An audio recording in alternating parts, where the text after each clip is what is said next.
आप सभी को सादर प्रणाम। आज हम लोग वेद मूर्ति तपोनिष्ठ पंडित श्री राम शर्मा आचार्य जी द्वारा लिखित गायत्री महामंत्र के तत्सवितुर्वरेण्यम शब्द के स अक्षर की व्याख्या शक्ति का सदुपयोग नामक पुस्तक का सार संक्षेप सुनेंगे, जो इस प्रकार है। शारीरिक प्रतिभा, तेज, सामर्थ्य, शौर्य और पुरुषार्थ जिनके पास है, उनका पवित्र कर्तव्य है कि वे अपनी इस शक्ति के द्वारा निर्बलों की रक्षा करें, उन्हें ऊपर उठाएं तथा अन्याय अत्याचार करने वाले दुष्ट प्रकृति के लोगों से संघर्ष करने में अपने प्राणों का भी मोह न करें। मन में शक्ति का उदय होने पर साधारण से मनुष्य कोलंबस, लेनिन, गांधी जैसे हस्ती बन जाते हैं और ईसा, बुद्ध, राम, कृष्ण के समान असाधारण कार्य अपने मामूली शरीर के द्वारा ही करके दिखा देते हैं। जो व्यक्ति किसी भी दिशा में महत्व प्राप्त करना चाहते हैं, उन्हें चाहिए कि अपने इच्छित मार्ग के लिए शक्ति संपादन करें। सच्ची लगन और निरंतर प्रयत्न, यही दो महान साधनाएं हैं जिनसे भगवती शक्ति को प्रसन्न करके उनसे इच्छित वरदान प्राप्त किया जा सकता है। आपने अपना जो भी जीवन उद्देश्य बनाया हो, उसे पूरा करने में जी जान से जुट जाइए। सोते जागते उसी के संबंध में सोच विचार करते रहिए और आगे का रास्ता तलाश करते रहिए। परिश्रम परिश्रम परिश्रम और परिश्रम आपकी आदत में शामिल होना चाहिए। मत सोचिए कि अधिक काम करने से आप थक जाएंगे। वास्तव में परिश्रम एक स्वयं चालक शक्ति है, अपनी बढ़ती हुई गति के अनुसार कार्य क्षमता उत्पन्न कर लेती है। शक्ति के बिना मुक्ति नहीं। आप अपने लिए कल्याण चाहते हैं तो उठिए, शक्ति को बढ़ाइए, बलवान बनिए।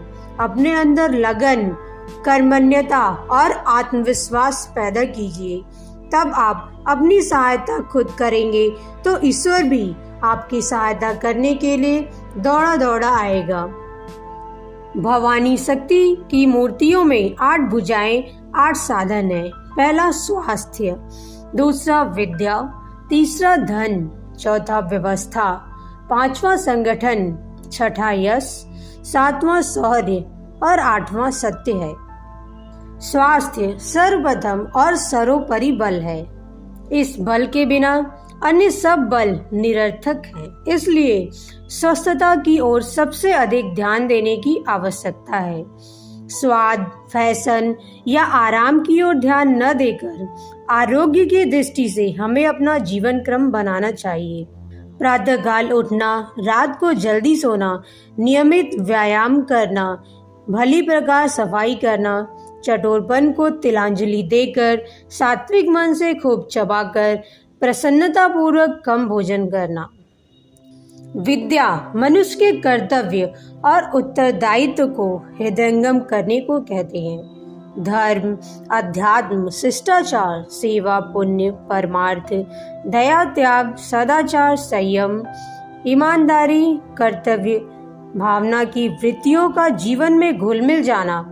शिक्षा से सांसारिक जीवन में श्री वृद्धि होती है और विद्या से आत्मिक जीवन में सुसंपन्नता आती है।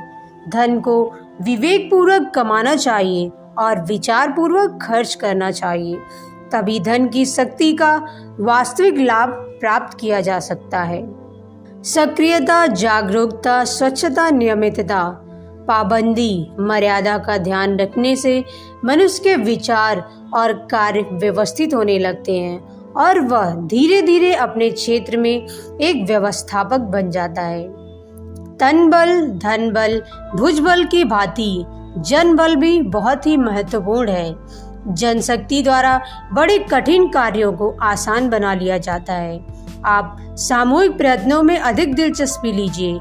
माला जपने, भजन, कीर्तन, खेलकूद, कसरत आदि में सामूहिक रूप से सम्मिलित होना पसंद कीजिए। नीतिकारों का कहना है कि जिसका यश है उसी का जीवन जीवन है। प्रतिष्ठा का, आदर का, विश्वास का, श्रद्धा संपादन करना सचमुच एक बड़ी कमाई है। प्रतिष्ठा आत्मा को तृप्त करने वाली दैवी शक्ति है। बुराइयों के विरुद्ध लड़ना, संघर्ष करना और उन्हें परास्त करके दम लेना शौर्य है।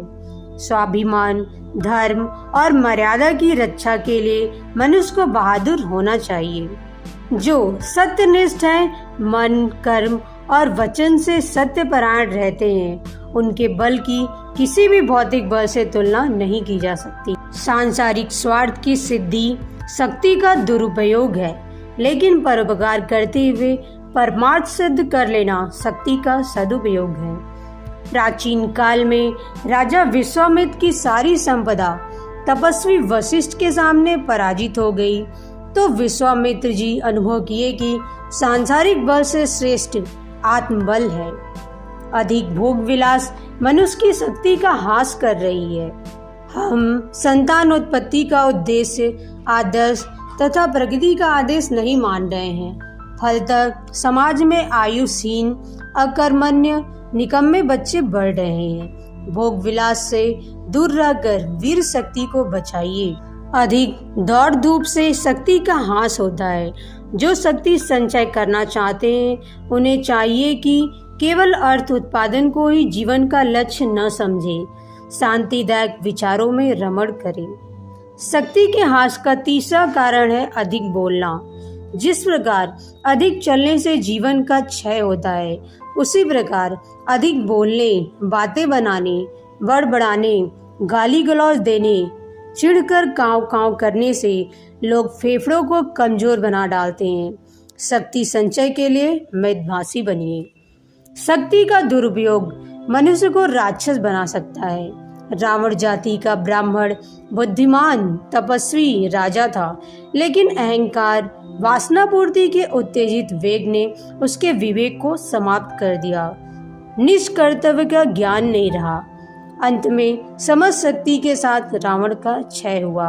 अतः शक्ति का सदुपयोग करें, अपने जन्म को सार्थकता प्रदान करें। धन्यवाद। वीडियो अच्छा लगा हो तो लाइक, शेयर और सब्सक्राइब जरूर करें।